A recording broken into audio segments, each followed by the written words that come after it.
Qala Rasulullah sallallahu alaihi wasallam, bersabda Rasulullah sallallahu alaihi wasallam fi marwahu Abu Sa'id Al-Khudri, pada hadis yang diriwayatkan oleh sahabat Abu Sa'id Al-Khudri radhiyallahu taala anhu, qala, beliau menyampaikan, qala Rasulullah sallallahu alaihi wasallam bersabda, lihat kalimatnya, bima makna, lihat saya langsung ke ujung hadisnya saja karena ini cukup panjang sekali. Hatta idza khalasal muslimuna, hatta idza khalasal mu'minuna minan nar, sampai ketika orang-orang beriman diselesaikan urusannya dari neraka, maksudnya hisab ya, saat dihisab dan dipisahkan nih, orang beriman semua sudah masuk surga, siap masuk surga semua ya. Yang buruk-buruk masuk neraka, dah masuk ke neraka.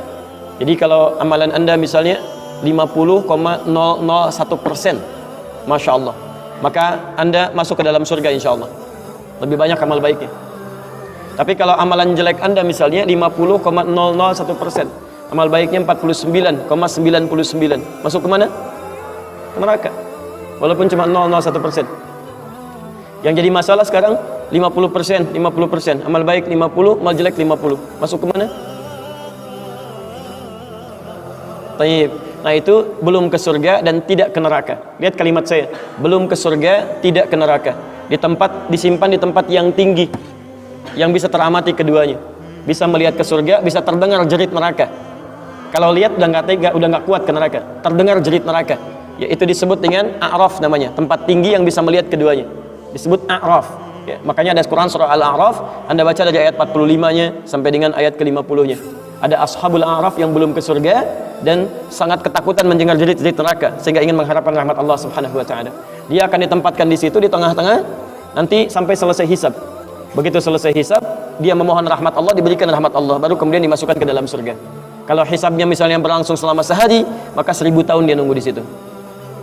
Tayyib. Hatta idza khalasal mu'minuna minan nar, sampai ketika orang-orang beriman itu ya, mulai diselesaikan dari urusan nerakanya. Tayyib, sudah mulai masuk ke dalam surga. Ini sudah selesai, mau masuk ke dalam neraka. Dan dimasukkan, masuk semuanya. Apa yang terjadi? Ma minkum min ahadin bi ashaddi munashadatan lillahi fi istiqsa'il haqqi li ikhwanihi tayyib minal mu'minin lillahi minal mu'minin.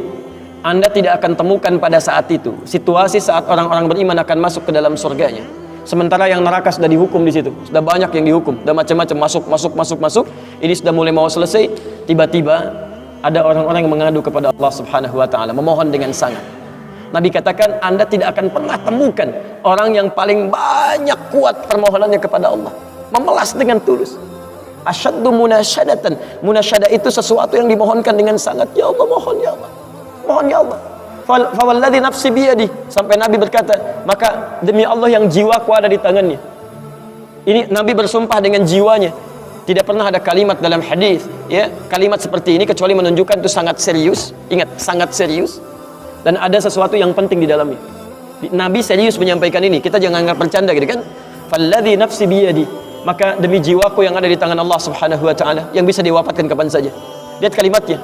Fayaqulu, maka mereka berkata, fayaqulu, maka mereka berkata, ya Rabbuna, wahai Rabb kamu, wahai Rabb kami yang tengah merawat kami di dunia, memberikan kecukupan, memaafkan kami, mengampuni kami, dan memberikan nikmat surga sekarang. Wa ya Rabbuna, ya Rabbuna, wahai Rabb kami, hum ashabuna, mereka ada di antara teman-teman kami. Dalam kalimat yang lebih kuat, kalimat yang menggunakan ikhwan, kata ikhwan, hum ikhwanuna, hum ikhwanuna, mereka saudara-saudara kami ya Allah. Hum yasumuna ma'ana, ada orang-orang yang berpuasa bersama kami saat di dunia. Yusalluna ma'ana, kanu yusalluna ma'ana, mereka salat bersama kami saat di dunia. Jadi tiba-tiba ada sekelompok ikhwan yang datang kepada Allah, yang kehilangan saudaranya. Kok nggak ada di surga gitu kan? Ketika dia mau berangkat, padahal dulu punya cita-cita yang sama dan sebagainya, tapi karena bekalnya tidak cukup, sebagian ada yang masuk ke dalam neraka. Tiba-tiba mengatakan kepada Allah dengan permohonan yang sangat, ya Allah, saya kehilangan saudara saya. Ya Allah, saya kehilangan saudara saya. Ya Allah, dulu kami puasa sama-sama. Ya Allah, dulu kami sholat sama-sama. Ya Allah, dulu kami ibadah sama-sama. Ya Rabb, kami tidak temukan dia di sini. Ya Allah, mohon, terus mohon. Sampai ketika puncak pada permohonannya, tiba-tiba Allah berfirman, akhriju man araftum. Hei para malaikat, keluarkan orang yang dikenali oleh orang-orang ini, yang disebutkan tadi. Keluarkan mereka dari neraka. Tiba-tiba dikeluarkan. Bertemulah orang-orang ini dengan temannya. Sampai Allah kemudian dengan rahmatnya katakan lagi, akhriju man kana fi qalbihi mithqala dzarratin minal iman. Keluarkan sampai yang ada titik terkecil iman dalam hatinya, keluarkan dari neraka.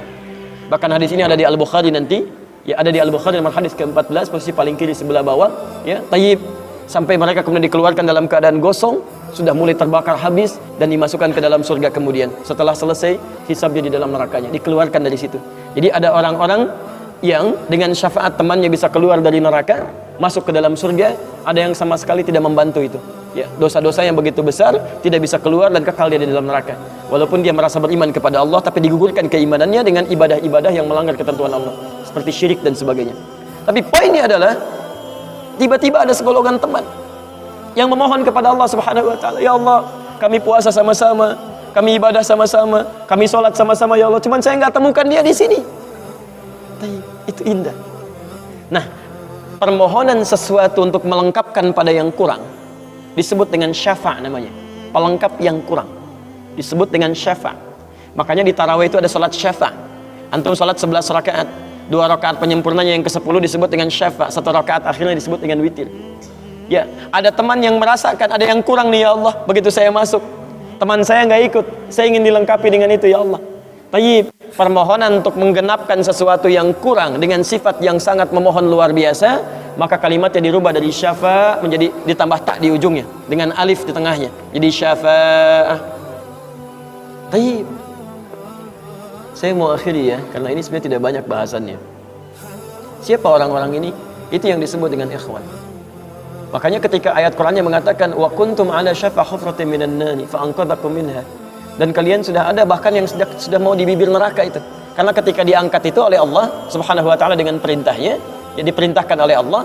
Tayyib, dalam bahasa hadisnya ada yang diangkat baru neraka itu masuk ke kakinya sampai ke betisnya, ada yang sudah masuk sampai ke punggungnya, ada yang sudah ke lehernya, dan ada yang sudah tenggelam di dalamnya. Tayyib, jadi ada yang baru di bibir neraka diangkat, ada yang baru sudah mau masuk ke neraka diangkat, ada yang sudah tenggelam diangkat, jadi macam-macam. Ya, fa asbahtum bi ni'mati ikhwana. Siapa yang bisa mengangkat itu semua? Di antaranya Allah berikan nikmat kepada Anda dengan dapatnya ikhwan-ikhwan dalam kehidupan. Cuma itu yang bisa menolong Anda di hari akhirat, teman-teman terbaik selain syafaat-syafaat yang lainnya. Ada orang mendekat kepada Al-Quran, ada orang sering bersalawat kepada Nabi, ada orang mendekat pada hukum-hukum Allah, ada orang-orang yang belum bisa maksimal menunaikan itu semua, dia cari teman-teman yang soleh yang menunjukkan pada kebaikan-kebaikan. Bukankah sering Anda dapati seperti itu? Mungkin Anda bersahabat dengan teman yang tingkat ibadahnya jauh di atas Anda. Anda masih sibuk dengan urusan dunia, tapi masih menunaikan sholat, masih puasa, tapi karena kesibukan dunia Anda, Masya Allah, kurang bekal ibadah Anda. Tapi beruntungnya Anda dengan punya teman yang soleh, berjamaah dengan imam yang soleh, puasa dengan dia, buka sama-sama, kadang sering ikut-ikut misalnya dalam ta'limnya, dalam macam-macamnya, Masya Allah.